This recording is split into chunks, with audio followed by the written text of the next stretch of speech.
পুজো পার্বণের দিনে নিরামিষ রান্না কী করব, এটা একটা বড়ই চিন্তার কারণ। আজকের এই রেসিপিটা খুবই সিম্পল, আপনারা একবার বাড়িতে ট্রাই করতেই পারেন। এটা করার জন্য আমি কিছু আলু কেটে ভালো করে ধুয়ে রেখেছি।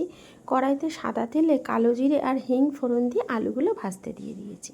এদিকে কিছুটা পনির আমি নুন গরম জলে ভিজিয়ে রেখে দিয়েছি। তারপরে মশলা হিসাবে করে নিয়েছি কয়েকটা কাঁচা লঙ্কা আর একটু টমেটোর পেস্ট।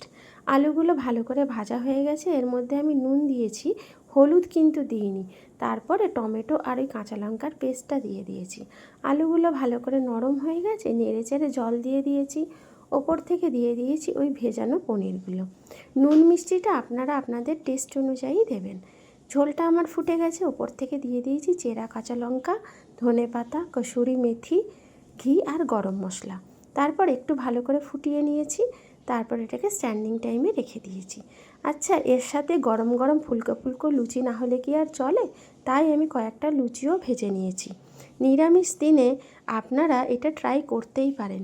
এই আলুর দমটা কিন্তু পোলাও বা মিষ্টি ফ্রাইড রাইসের সাথেও খেতে খুব ভালো লাগে। বাড়িতে একদিন ট্রাই করুন, করে আমাকে কমেন্টে কিন্তু অবশ্যই আপনারা জানাবেন।